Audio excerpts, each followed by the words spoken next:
a little bit about me first, for those who aren't familiar. I'm a strength and conditioning coach by trade, so I did a sports science degree 2013, just showing my age. Educator, so I ran our internship at Core Advantage as well. S&C coach there for 10 years now. In 2020, I started an online persona or presence, if you will, called VBT Coach, which you can find on Instagram and probably TikTok soon, YouTube. What I recognized about velocity-based training was people were talking about it very well in theory. There's lots of research and there were people talking about abstract ideas, but no one was actually saying, well, I'm a coach, I've got 20 athletes in the gym, how do I actually use it practically? How do I get the logistics and actually get these things done? Because there's lots of options and there's heaps of different ways you can use velocity, and a lot of them work, but like which ones do I choose and how do I actually start from nothing, no velocity tracking, to something? And so obviously VBT Coach is a free resource online. There's heaps of courses and blogs and podcasts and stuff like that. But it does have an ulterior motive, which is that I believe so much about this idea of velocity tracking is that we started an app called Metric VBT. So we started it late 2019. My brother's a computer scientist and we were trained together and we were using a gym aware unit, using the string, and it was kind of fun. He said, why do we have to use the string to do this thing? So it was the best there is. And he said, dude, it's like 2020. What's the go? I said, what's the best there is? And he said, nah, we can do better. So he has a background in robotics, he has a background in computer vision, and he developed, and we've now patented, the metric computer vision algorithm. That's highly specific. It's designed specifically for barbell lifts, so deadlift, squat, bench, cleans, the whole lot, and it's built from the ground up, so it uses no kind of Apple or Google generic frameworks. We built it from scratch using AI, machine learning, and computer vision. So originally my role there was kind of marketing and spreading the VBT word, but I now do a bit of work in design, development, particularly front-end work, and obviously research as well in terms of applications and helping coaches integrate velocity into their training. So a lot of this presentation has screenshots and stuff from the Metric app, and obviously I'm pretty biased, and my coaching influence has gone into that app, how I think velocity should be used and the flexibility that provides. But if you use something else, I won't hold that against you. My strategies, the tactics we'll talk about here, can also be used with the inferior products. So you have that option as well. So I've got on my website, there is a sort of more theory and sort of specific presentation which you can watch for free. Today I want to talk a little bit more about the integrating velocity. So you do know velocity tracking in theory right now in your training, but you want to. You've seen the benefits, you understand the concept, and you want to get it rolled out. So you're a busy coach, you've got a lot of athletes, you're in a team environment, the plane's already flying, you've already jumped, you're already going. You can't stop everyone, start from scratch and rebuild with velocity in the system. You kind of have to integrate as you're going. And so that can look messy. Like it's not going to be a perfectly formed velocity tracking philosophy and principle system on day one. So how do you go about rolling that in over time, getting buy-in, helping your athletes become autonomous so they can record their own velocity, which is something that's really easy to do with the Metric app, and how do you get them going in their training like that? So here's a bit of a process for how to roll it out. It's kind of a 4-step process. So number one, start with why. So why do you want to use velocity? And sure, you want to make people stronger, you want to increase performance, but there's other things that we'll talk about as well. Some of the benefits, I'll go through those, and then some specific tactics as well. So it's a good idea to think about, well, what do I want this to look like fully formed when I start, so I know where I'm going? What's the end of this going to look like? Step 2 is a bit of familiarization. You as a coach, you know, when you're coaching, when you're working, you don't want to be starting with something brand new with a gym full of athletes sweating, trying to get their workout in. You probably want to be pretty comfortable with the tech, framing the camera, setting up the tripod, customizing the settings, what exercises work well, things like that. Doing a bit of pilot data collection is a really good idea at this stage too. Number 3 is getting started. So actually picking some of your top athletes. Maybe you've got an advanced class, or you've got some one-on-one clients you want to work with, or maybe it's the under 20s instead of the seniors program at a club that you're working with. We'll look at some practical use cases there and some troubleshooting, some smoothing out that you might have to go through there as well. And then step 4 is scale. How are you going to take what you learned sort of through steps 2 and 3 and start to achieve that why, that real core benefit that you're chasing as you go. Spoiler alert, it won't look the same as when you started 2 weeks ago or a month ago or 2 days ago. It will evolve, and that's totally fine as well. Velocity tracking is very much an iterative process, just like all of your program is an iterative process. I think Mike maybe mentioned at the start, if your program looks like it does now 2 years ago, maybe you're not pushing yourself hard enough. Maybe you're not expanding your boundaries. And so this is a place where velocity tracking can help a lot like that too. So let's start with why. So first of all, I know I'm the VBT coach and I know we all call it velocity-based training, but I actually hate that term. It's actually, velocity tracking has very much outgrown the idea of velocity-based training. I'm leaning a lot more towards being called velocity tracking, or just VT, because we're tracking velocity. We're not basing our entire program on this metric. We're folding it in with all the others. It works with RPE, it works with GPS, it works with percentages, it works with just weight, it works with linear, 1/20, whatever program you're doing, adding velocity in, either a tiny bit or a lot, can be transformative. It can really help move the needle. So velocity-based training is kind of the old school of thought. It's the idea of rigid fixed systems. Like everything is based on velocity, speed, strength, strength, speed, 0.75, everything has to be in this sort of range and things like that. I mean, it can work, but it ignores and it often contradicts a lot of the existing programming structures. If you don't currently use velocity in your training and you've got a percentage model or a linear model, and all of a sudden you're going to go, no, none of that was relevant, we're going to completely flip it on its head, that's going to be tricky to get your coaches to buy in, your employees, and your athletes. Whereas if we can fold it in gradually over time, it's going to go much smoother. So velocity tracking is more a complementary tool. It helps, it folds into existing training and programming methodologies. It enhances improvements and enables intelligent training decisions. If nothing else, but you use velocity to start having better conversations with your athletes about recovery, about intent, about fatigue, about proximity to failure, then it's been a worthwhile investment as a technology. So why should you track velocity? Well, it works, but you already train and coach with velocity. When you're watching sets and you go, that flew up, oh, that was a grind, that was a bit shaky, geez, they're popping today. They're subjective measures of velocity. By tracking it, we make that objective and we can go, well, that was poppy, it was 5% more poppy than last week. We can put specific numbers on these things. This is also a part where I think the velocity-based training name is wrong, because we go, well, that was poppy, and we think, well, velocity-based training, I've got to train fast. But when it's fast, you can kind of see really fast versus kind of fast. You can see that with your eye if you've had any amount of time in the gym. Where it comes really handy is when you're doing the heavy, slow stuff, where the difference between 0.5 meters per second and 0.45 meters per second is indistinguishable to the eye. But in the app, when it comes to actually measuring it objectively, you can really see that. That's a 10% difference. But on a slow set, you can't always see that. That could be a place where you can make changes that you wouldn't otherwise be able to. It works in the research too. There are dozens of studies that show how effective velocity is. These are all studies using just a single component or a single use of velocity in their training. And this is a nice one that compares percentage-based programming versus velocity-based programming. And you see significant improvements on most exercises here in terms of strength and performance after that. So with that kind of, all right, well, this works, this is a thing that's useful, up until probably 2020, velocity tracking wasn't very accessible. It was expensive, you had to have a device, you had to keep that device charged, that device had to connect to Bluetooth, it took up space. With Metric's not the only one, but there are other apps, but Metric's the best one. There are more applications now because it's more accessible. Metric is free. You can record as many sets as you want in the Metric app without paying a penny. So you can get started on this and try it and roll it out gradually without having to invest at the start and think, oh, this isn't really working for us. So you can be a little more iterative and the stakes are lower to get started. So what are some of the benefits? So performance, less fatigue, maybe faster recovery is really good. But there are also kind of business-based ones if you work in the private sector as well. So retention, having this sort of point of difference, if you will, this value add that sort of makes your training a little unique, makes it a little different, more engaging. Gamification is kind of a word that some people roll their eyes at, but I think is valuable if you do it right and you don't overdo it, is really good. Improves the quality of your lifting. There's other things like in a rehab setting or a hypertrophy or physique type situation, tempo control is the other side of velocity. So sometimes, you know, we're training to be faster, other times we're training to be slower. Velocity tracking can do that for you. Competition, so putting up a leaderboard makes it a little bit fun, makes training engaging. It shifts athletes' attentions away from just going, well, how much weight's on the bar, but how fast can you move that weight? And so you can make competitions a little more relative to body weight and also a little more relative to what you want. So if you're working in an athletic training situation, athletic transfer, you want higher jump, you want better change of direction, you want more speed, short, lift big weights, you've got to get above 1.5, maybe 2 times body weight on your lifts, but then how fast can you move a 1 times body weight load? And can you progressively move that faster every week, every month, for as long as you're training with us?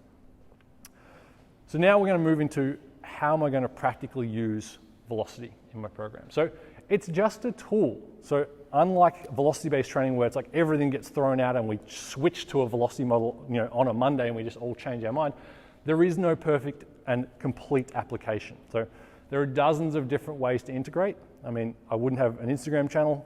I'd be running out of content to post if there weren't different ways to do this stuff. And you can customize it to fit your objectives, your styles, your training group, your populations, and be prepared to evolve. It'll be iterative. It'll change over time as you go.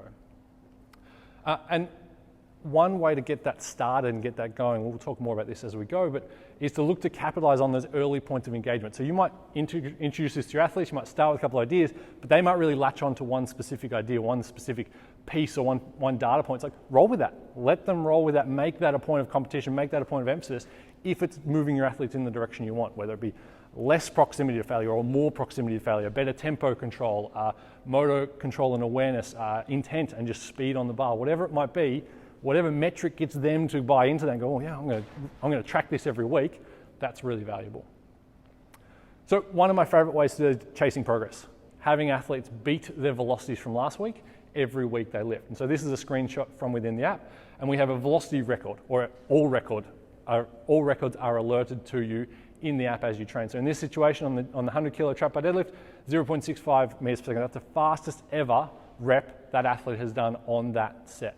You get a record alert for power as well, load and reps completed as well. So first time you do an exercise, you'll get 4 records because it'll be the first time you've ever done that exercise, which is kind of nice. As you progress though, those records become rarer, which makes them more points of celebration. So you can emphasize when you do actually hit a new record, once you have a mature athlete with a few weeks of training under their belt, if they start hitting new power records, then they are genuinely power records for that athlete. Rewards good intent, celebrate those PRs outside just new best weights. Target, also I'll show you in a second, you can target your 6-week average. So you might not always set an all-time best, but you can beat your 6-week rolling average for the exercise. Is a nice number to stay above at all times, both as a progress and a motivational tool, but also as a readiness indicator. So if you're significantly below your 6-week average, that might be cause for concern, kind of like what Mick was talking about with his check-ins with the footballers. Encourage this with leaderboards as well. So Metric has a leaderboard, so you can have top 10, top 20, top 5 athletes on a number of metrics, and you can change it on a monthly kind of rotating basis as well. So here's that readiness idea, is the idea of in the app we call it trends. So comparing your velocity today to your 6-week average for the same exercise and weights, are you above or below your 6-week average? 1% above, that might be stable, slightly trending faster. But if you're 97, 96, 95% of your 6-week average, velocity is more sensitive to fatigue than load lifted and strength output. So it's going to flag earlier, allowing you to intervene more in advance and be more proactive in how you change things for your athletes. So it creates a conversation. So sometimes you might not have a set rule when readiness or trending is low, but you might use that to have a conversation. If you're trending lower, come see me, we might have a conversation. Yeah, I didn't eat much today, or I slept crap last night, or I'm in exams, or I feel bad. Oh, no, it was just a bad set. On the next set, I'm back up to normal. So you can look at this over multiple sets as well. I like to use warm-up sets for this. So you can adjust your working loads if all your warm-up sets are below your average and trending down. Or you can sort of like use a couple of sets of squat jumps or loaded jumps or a couple of sets of cleans before a workout. Look at peak velocity numbers, look at the trend on those. If they're both trending down, maybe over 2 sets of 3, for example, you might use that as a way to modify the upcoming session. And then you can also explore that further and look at a chart over time. So this is my training literally from this morning. Things were trending up quite nicely on my 35 kilo trap bar jump. This morning, early morning session, because I had to get across town, stiff, sore, not feeling it, big drop, pretty average. Had an average lift to follow that as well. So this sort of stuff does tend to have an impact and can make a change. So hopefully next time when I lift on Sunday or Monday, I get back up to normal and that trend becomes a blip, not a new trend in the negative direction. The next piece you can do as well is control proximity to failure. So there's the intent piece, which is setting new records, beating your 6-week average. There's that idea of readiness and trends. Are you trending up, trending down? Are you doing well compared to your own recent history? The next one is this velocity loss number, which compares your first rep in a set, so usually the fastest, and the last rep in your set. So how much velocity declines across a set. That really tells us how close you are to your point of failure. Are you actually genuinely having a crack at this set, and is that weight challenging enough for you? So many athletes will go, oh yeah, I did 8 reps on that, and they had 11% velocity loss. That's pathetic. They had probably another 5, 6, maybe even another 8 reps in that set. So if you want to hold your athletes back, if you're in a taper situation, then you try and use that as an upper limit. Don't go above 15% velocity loss. Keep everything to 5 to 10%, 15%. The opposite is true though. If you want to push your athletes, get some volume into them, the sets don't count unless you go over 20% velocity loss. I want every rep lifted as fast as you can, lift like you mean it, but we need to be chasing a certain amount of velocity loss to ensure we're actually getting into higher RPEs. The problem with RPEs, they work nicely in powerlifting and those sort of strength sport settings, but athletes will they'll cheat and they'll lie and they'll hear their friends say a 7 and then everything's a 7 for the rest of the day. They don't have a good gauge on this because they're used to proximity to failure being a conditioning based thing and a mass running effort or a game type situation. Well, if fourth quarter of that basketball game when the scores were level, that was a 10, everything in here is easy, I can chat all day. They don't have that kind of gauge on strength based RP or RAR type setting. So velocity is a good way to teach that, or just to substitute and completely replace it and just go velocity loss. I need sets above 25% velocity loss. So ballparking here, but under 15% is your easy range. I use that for tapering or for power specific training. You don't want to take your power work into fatigue, rarely. 15 to 30, this is what the research says, and this is what the feel is on lifting as well. 15 to 30% is your sweet spot for strength development. Standard strength training, 3x5, 5x5, 4x6, whatever your type of model is, looking for 15 to 30%. Probably even tighter, 20 to 25% is really the magic number for that. This set here, 15%, kind of getting towards a strength set, but it was a late warm-up, so there's probably more velocity loss on those next ones. And then above 30%, even above 35% really, is getting towards failure. So that's your RPE 9 and above type stuff. So you might spend some time pushing that 30%, 35% velocity loss range as a way to push your athletes' limits so they really know what they've got. And you'd be surprised how many athletes will do a tough set and only have 15, 12, 17% velocity loss. There's plenty of reps or weight left in that athlete, so you can push them using those numbers. Number 2, so that was kind of our why. That's kind of where we're heading with our program. So that might be like some of the strategies you might use longer term. So how would you actually use it and get it started from this Monday, for example? You need to get comfortable with your tech before you roll it out into an actual busy session. So don't go throwing, all right, Monday, everyone's doing VBT. What? And then you've got to get 10 phones, you've got tripods, and you've got athletes everywhere. Maybe use it in your own training first would be a really good place to start. So get familiar with, if you're going to use Metric, the Metric app and the Teams dashboard as well. So explore the settings. There's a lot of customization you can do in the app. So if you do a lot of explosive lifts, Olympic lifts, jumping type stuff, you might want to turn on peak velocity, peak power metrics instead of means.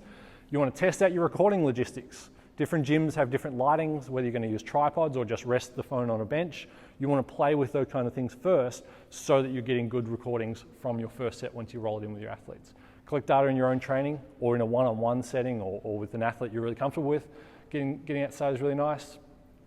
Check out the pro features so you can try those in the app for free. So there's the free version, there's Metric Pro and there's Metric Teams. They both cost, but you can try them both for free. So you can give them a spin for a couple of weeks, get a feel for it, see if it's going to work for you, work with your setup, and then roll it out from there. And then getting started. So how are you going to, once you've got it familiar in your own training, you've used it maybe a couple of times, how are we going to start with your athletes? The big and important piece here is that your velocity use cases will evolve over time. So there will be no perfect, what I did on day one and what I thought I was going to get out of this technology on day one is exactly what I got a month later once all my athletes were doing this.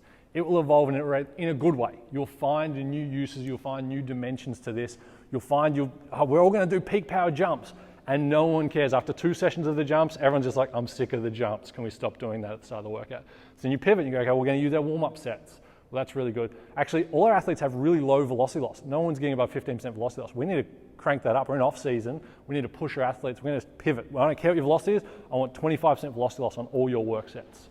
You can shift your metrics and change things. This is what's so cool here is you can adjust and iterate as you need to with your athletes.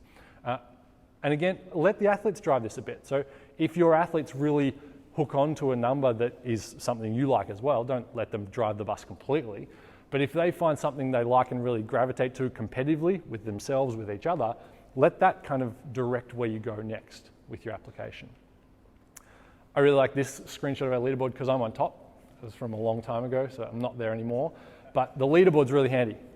It's not as stylish as the MFP one. I'm going to copy some of that UI over there, which is really nice. But leaderboards, fantastic way to get groups of athletes engaged and bought into this stuff. So small number of your top lifters is usually a really good way to start. So if you've got a group and you've got those top big lifters, they're usually the leaders, the others will look up to them. If they're doing a cool new thing, what are they doing? What's Johnny and Sally doing in their training? They'll want to copy. So it's a good way to land there with those athletes. It can take a little bit for a new habit like velocity tracking to become a habit. So you might have to push a little bit in those first few sessions to get your athletes to be consistent and to take ownership of the process and actually do it themselves. That doesn't mean it's not going to work. It just means it needs a little bit of encouragement in the early days. Velocity tracking is really one of those things that compounds over time. So the first session worth of data is really, don't tell your athletes this, but I'll tell you, it's a bit useless. There's not much in it yet. We can't really glean much insight from that very first session. But every session more of data you collect, that 6-week average becomes more relevant. Those records become more relevant. You can program and you can trust the data much more because it's giving you a lot more insight as you track trends and changes in performance over time. So I'll show you some strategies to make that first session a little more interesting, even though we know it's not much going on, but we can use that and go from there. Celebrate records, I've mentioned that a few times. That 6-week average is a really nice number too. Leaderboards, and then velocity loss targets is really nice too. So final step, you're comfortable, you've used it in your own training, you know where you're going to set it up, you've got some tripods, we're going to roll it out. Athletes are going to use their own devices, so you don't have to buy any extra kit, you don't have to worry about any batteries, you just supply a few cheap tripods from Amazon, and we're going to scale. We're going to roll this out to a significant number of athletes, if not the entire population. So this wider rollout is where your velocity is now taking, your velocity tracking applications and your uses and your specific tactics are now going to take form. So the benefits here are compounding as well, like I mentioned. As we collect more data, we have more athletes, we're getting more norms, we sort of know what good velocity looks like, what bad velocity looks like, we know what velocity loss we want at different phases of our training for our different populations, and away we go. So in this future world for all your programs, velocity is now a staple and it's an exciting part of your training and program. So your athletes are engaged and they want to record this themselves. And they automatically get their phone, these are my VBT lifts, I'm doing trap bar deads, I'm doing cleans first, and I'm doing bench. Those three I record velocity on, or just one of those. Everyone records velocity on their trap bar deads or on their cleans, whatever it might be. Athletes are more excited to lift with this stuff. It gamifies the gym in a positive way. So you can have them chase better quality on the lifting, more intent, more explosiveness as they train, and it'll make your coaching easier. It gives you another number to reference. It gives you another piece of insight, another piece of data that you can have a conversation with your athletes about. What's your trend like today on those first 3 sets? Yeah, they're all low. Yeah, they looked a bit slow. Yeah, I'm not feeling it today, coach. All right, let's adjust, let's modify. Or those weights look like they're popping. Yeah, everything's trending up. I just set a record on my 60 kilos. Happy days, good job, well done. You can celebrate these things and you can use them as new points of motivation and new points of conversation and connection with your athletes. You'll also get faster results as a result of this. So athletes who lift with more intent in their training and pay more attention to that proximity to failure, either chasing more proximity when you want it or keeping away from failure at other times, they'll get better performance. They'll recover faster from their workouts in season, they'll push harder in off season, their jump will go up, their change of direction, their speed, they'll add mass more because they're working more appropriately at the times they need, and things like the video. So the bar path insight will improve technique, it'll improve control, eccentric control, improve motor learning and stuff in your rehab situations and in your time under tension or volume phases of your training. Pause metrics are really good as well for athletes who bounce and rush, those kind of numbers. And these highlights will also be accelerated and they'll be present, they'll be visible. So you can now see them with some nice graphs. It's like we spend all this time coaching athletes to lift explosively on moderate weights, but it's always a moderate weight. It's like, just let me lift my heavy stuff. But now it's like, how many watts can you produce on that 1 times body weight load? Right? I know you haven't gone up from 100 kilos, but you're now producing 150 more watts every rep than you did a month ago, 2 months ago. You get these nice charts where everything's going up and to the right on numbers that we as coaches care about, so we can provide insights to the athletes like, yeah, cool, weight's going up, that's good, we need that, but we also need these other key metrics to go up as well. I need you to be doing that 40 kilo trap bar jump above 2 meters per second. 1,000 watts, that's our goal for our power cleans. If you can't power clean 1,000 watts on any weight, not good enough. That's the goal. I don't care how much weight it is, I care about the wattage. Numbers like that are really valuable. So one question that you'll get a lot that athletes will ask, particularly in the first session, they'll do their first set and then you'll look at the numbers and it'll say 0.7 or 1.0, whatever it is. And they'll go, is that good? And to be honest, we don't know. We really don't know yet because it's the very first set of velocity they've ever recorded. So a good velocity is largely contextual. This is why I don't like that velocity-based training rigid system. Different heights, different limb lengths, different exercises, bands, chains, all those kind of things mean that a good velocity is really context dependent. You could have a really beautiful, wide, high arcing bench press with only 30 centimeters or 20 centimeters of range of motion, and you might lift everything under 0.5 meters per second because you're just crazy strong in powerlifting type of thing. You might have someone with longer limbs doing a narrow bench that can crack 1 meter per second on their light stuff. That athlete, that 1 meter per second isn't better than that 0.5, it's just contextual based on limb length and technique. So the best velocity is to be faster than your previous number. That's why that record indicator is really good. That's why trends are really good. Are you trending up compared to your 6-week average? And also just beating your 6-week average. So you look at your mean velocity, look at your power numbers, look at your range of motion, your tempo. How's this compared to either last session or my 6-week average? They're the conversations to have. In saying that though, the athlete will go, yeah, but is it good? And so to answer that, this is kind of a rough idea for you all as well. I can provide the slides as well, so don't worry about if you don't get a photo of this. But different exercises will have kind of different velocities at 1RM, at 80% of 1RM, and as kind of a general explosive target for you to hit as well. So my favorite trap bar deadlift or back squat, I use safety bar squat, but back squat as well. 1RM, depending on the individual, 0.35 to 0.4 is pretty typically a 1RM, a genuine 1RM on a single rep. What's interesting also about your 1RM is that velocity will also be the velocity of a last rep of any set taken to failure. So if you do an 8RM, for example, usually the last rep's going to be about 0.35, 0.4 as well. So they have a nice, not perfect, but they have a nice correlation for anything sort of 8 reps to 1 rep. The last rep is always going to be at that, what they call minimum velocity threshold, or MVT. So that number's quite nice. 80% of your 1RM, this is kind of where things tip from like dynamic effort into a genuine strength set. So you can use that velocity loss piece to talk about how many reps they're doing in a set, but you can also go, what's the best rep velocity in that set? If you're doing a rep of trap bar deadlift at 100 kilos at 0.7 meters per second, you've still got some more to go. We can probably add another 10 kilos to that bar, 5 kilos to that bar to get you into a strength type zone, if that's your goal.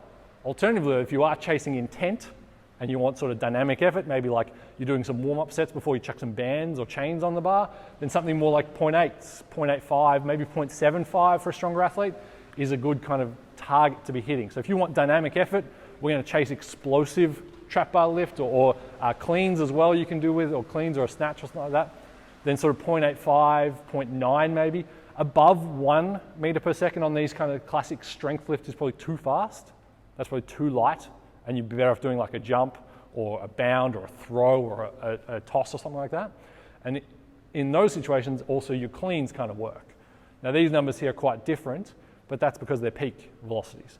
Typically for your power clean, for your power snatch, I would encourage your athletes to look at peak velocity, because if you go hang below the knee versus mid-thigh versus from the floor, you'll get very different drag or first pull kind of mechanics, which will bring your mean velocity down even though your technique is better. So reward that explosive triple extension moment and focus on that instead. For jumps, clean snatches, for traditional lifts where your feet don't leave the ground, mean velocity is your better option there. And you'll notice there's some dashes.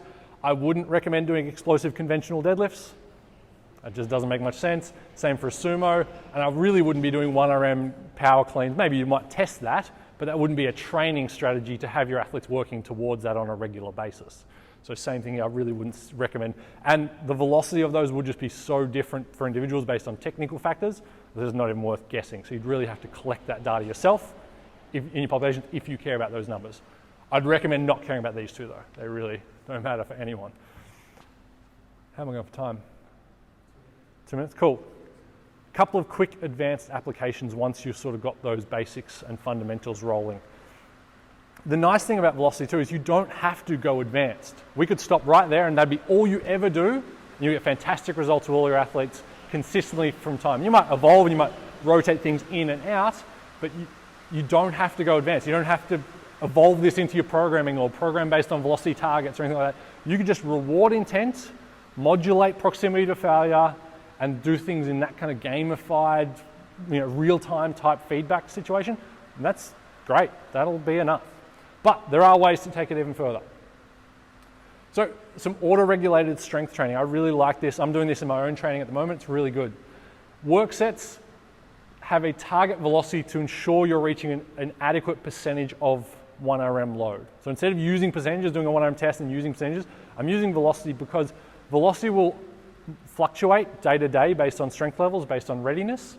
And so as a result, that top load I use at that given velocity will also fluctuate. Most sessions, like 90% of the time, it's up and to the right, either by a lot or a little, but it's up and to the right most sessions.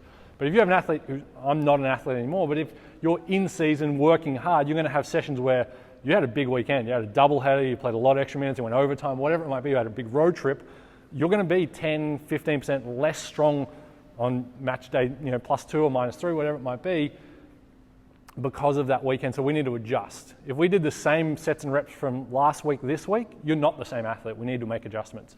And so this is where using a velocity target instead of just a fixed, we did 100 kilos this week, so we're going to do 100 kilos again. Using velocity gives you flexibility in your program. So like from that table I had before, 0.65 meters per second is kind of your working rate. We're going to do 3 sets of 6 at 0.65. So you keep adding weight to the bar until your best rep velocity of a set falls below 0.65 or around 0.65. That's now a working weight for today. Most of the time that'll be about the same as it was last week, but there'll be weeks where it's like, whoa, you're way below normal. This has caught that. We've auto-regulated immediately in the session. Now that might be block 1, first 6 weeks of the block. Block 2, it's now 0.55. So we're going to drop the velocity target, increase the intensity of the weight, and now we're going to drop the volume as well. So if we did 4x6 at 0.65, now we're going to do 3x4 at 0.55. So less volume, higher intensity, but we still use velocity to auto-regulate. So week by week, we're auto-regulating with velocity, but across blocks, we've got this progression towards intensity and towards 1RM as we go up. You can flip it. Off season, you can do the opposite and go backwards and go upwards in volume as you go away, as you increase. Slightly different numbers for dead, bench, and hip thrust, shorter range of motion, less acceleration on those lifts, so you'll have a slower starting velocity to around that sort of 80-ish%. And you might have to adjust. If you have a lot of short athletes, they probably won't hit these numbers. If you have a lot of tall athletes, they might be faster than that. If you do block pulls instead of from the floor, if you use the bottom handles, the top handles, if you whatever it might be, you might have to tweak these numbers, but these give you a good starting point. 0.65 seems to be a really nice tipping point into strength for those kind of trap bar deadlift, back squat, safety bar squat, even row exercises as well. They're roughly 80%, like I mentioned. Heavier is slower, like I mentioned as well, and use the trends in your warm-up sets to help you decide whether you're going to go up or not. And then you can do the same thing with your dynamic explosive stuff. Chase watts, I've already mentioned that. Power cleans, banded trap bar deadlifts, loaded jumps, chase wattage on these, or chase sort of a really high velocity number. 2.0 meters per second is a nice number for jumps and cleans.